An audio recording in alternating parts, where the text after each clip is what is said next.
All right, it's a $592 trillion industry that the president has vowed to change, and we're not talking about health care. We're talking about derivatives here, with more on how banks have been fighting back and what's at stake. Bloomberg News reporter Matthew Leising to talk about regulation. Let's talk, first of all, about the $592 trillion figure. It's massive. Where do you get that? It's actually a notional value, so it's not real money that's changing hands here. It's like a multiplier. On an interest rate swap, for example, you'll do it on $100 million worth of debt.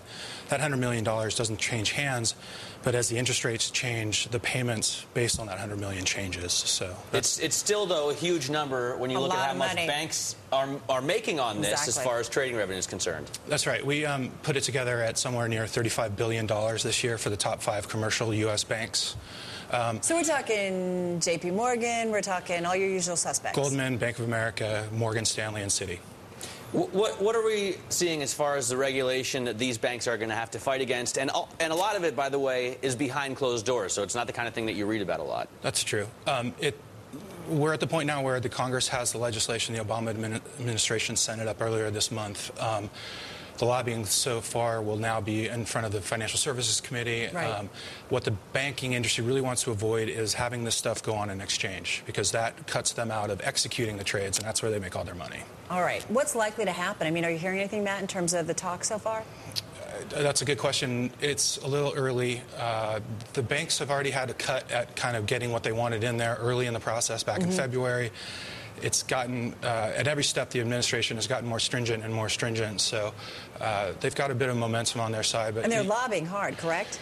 The banking industry? Yeah, absolutely. You can't count them out. You'd be a fool to count out. Although I noticed in your story that the Obama administration has kind of kept everything really close to the vest, so that some lobbyists will go into a meeting and find out that there's legislation going to be released in 60 minutes, whereas previously they would have had maybe 6 weeks to work on it. Yeah, it's a bit of a shock and a big change from in the past, like in 2000, when the last big derivatives law was passed, where it was exempted from regulation. What I'm wondering is, health care, it's the huge beast out there right now, and certainly, Congress is really focusing on that. So would health care reform potentially delay any kind of changes in terms of regulatory oversight or legislation dealing with the derivatives industry? It's a good.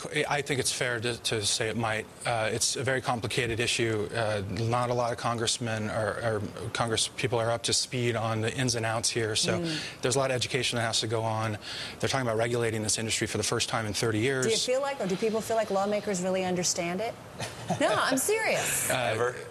No, it's a good question. It's very complicated, and you have to have a pretty good knowledge of the financial world to understand the ins and outs here. So it is a big process to get these guys up to speed so that they can, make good choices. All right, Matt, thanks very much. Matthew Leising, you can check out his story on our website at Bloomberg.com. And definitely